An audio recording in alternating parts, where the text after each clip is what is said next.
Blue Sky 4, this is U.S. Navy Warship 115. Request you return to original port of call in Iran. How copy? Over.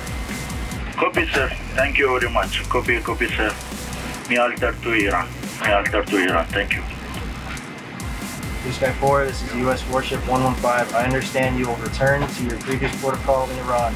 This is U.S. Warship 115, standing by on channel 16. Out.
بار دیگر شهادت گرامی‌ها و تحمل ناپذیر رهبر معظم انقلاب را پیشگاه امت اسلامی و خاندان مکرم و معظم این بزرگ را تعزیت ما الان در آستان امتحان بزرگ هستیم و باید مواظب باشیم این وحدت را